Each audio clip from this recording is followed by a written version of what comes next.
Now let's understand slope. I have my y-axis, I have my x-axis. Suppose I have a straight line. Okay. The angle of this line with the positive x-axis gives me inclination of the slope. So slope m will be tan of theta. Chalega? Now I have 2 points on this line. P x1 comma y1, Q x2 comma y2. Then slope is given by change in y by change in x, which is y2 minus y1 upon x2 minus x1. बढ़िया? इसका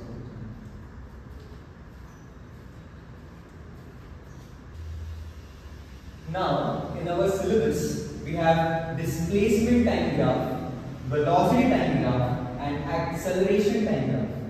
So suppose the first graph, displacement is on my y-axis and time is on my x-axis. So let's understand the slope of displacement time graph will give me change in displacement upon change in time. Now this quantity, what is this quantity in physics? This is velocity.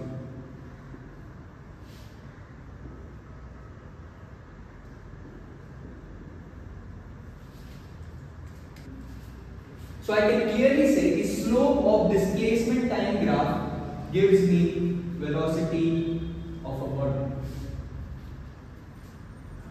Chalega? Now same like this,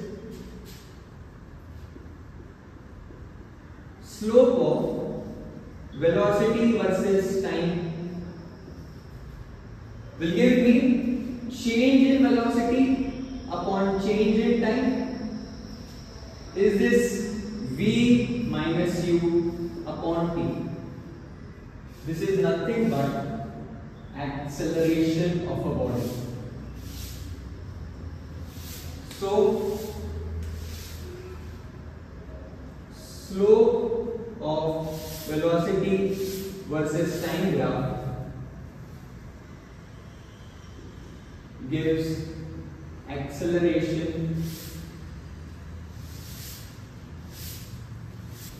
Slope of acceleration versus time. Is delta A by delta t any meaningful quantity? No. So there is no meaningful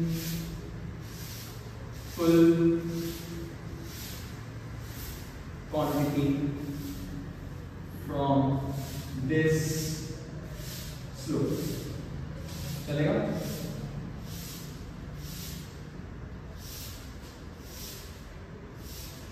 So I can clearly say कि slope of displacement versus time graph gives me change in displacement upon change in time, which is nothing but velocity of a body. Slope of velocity versus time graph gives me change in velocity upon change in time, which is nothing but acceleration of a body.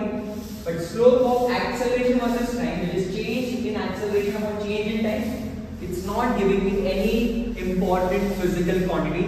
So this slope is not that useful. Okay. चलेगा? Copy.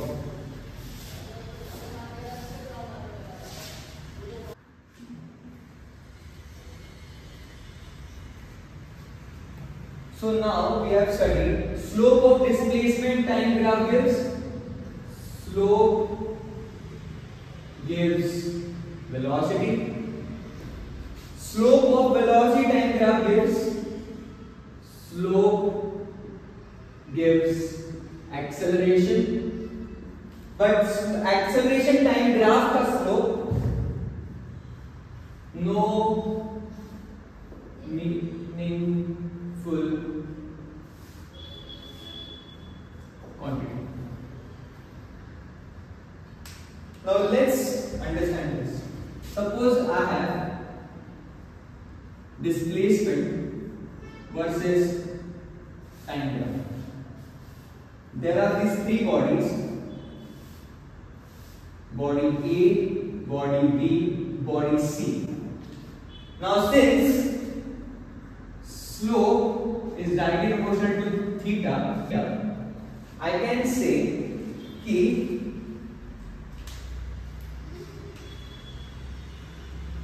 theta 1, theta 2 and theta 3. So theta 1 less than theta 2 less than theta 3. So I will get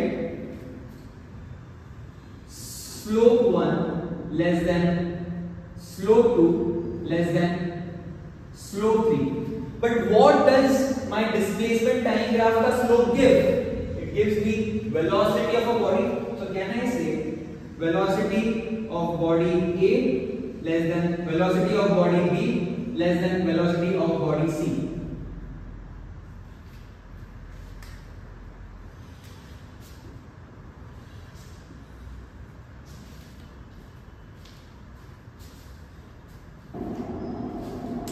Now let's understand this graph. It's velocity versus time graph. Body A, body B and body C are moving. Now, what does velocity versus time graph ka slope give me? It gives me acceleration of a body. So can I say, since theta 1 is less than theta 2 is less than theta 3, slope of A less than slope of B less than slope of C. So will acceleration of A be less than acceleration of B less than acceleration of C? Will this be my relation of acceleration of these three bodies, body A, body B and body C? Let's go.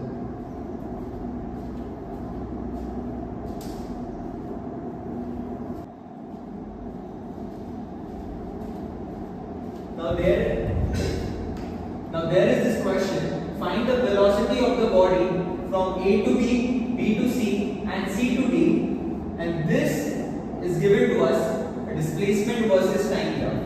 So now can you guys see कि point A का coordinates is 0, 0. Now point B coordinates is 3, 4. Point C का coordinates is 6, 4 and point D का coordinates is 7, 0. Now can I use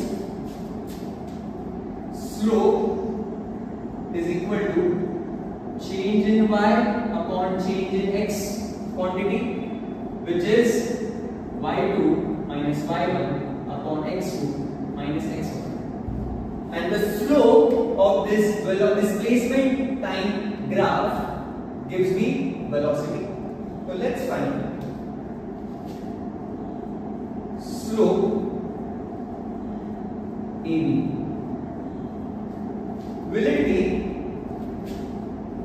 4 minus 0 upon 3 minus 0, which is 4 by 3, or 1 upon 3 meter per second?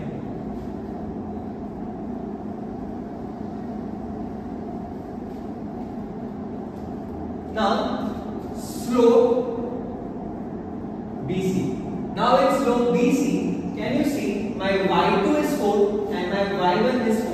So it is 4 minus 4 upon x2 is 6, x1 is 3. So 6 minus 3. This is 0 by 3, which is 0 meter per second. Velocity BC. Now let's See the third one. From C to D, this is my x2 y2, this is my x1 y1. So slope CD is 0 minus 4 upon 7 minus 6. This is minus 4 by plus 1, which is minus 4 meter per second. Velocity CD. बढ़िया?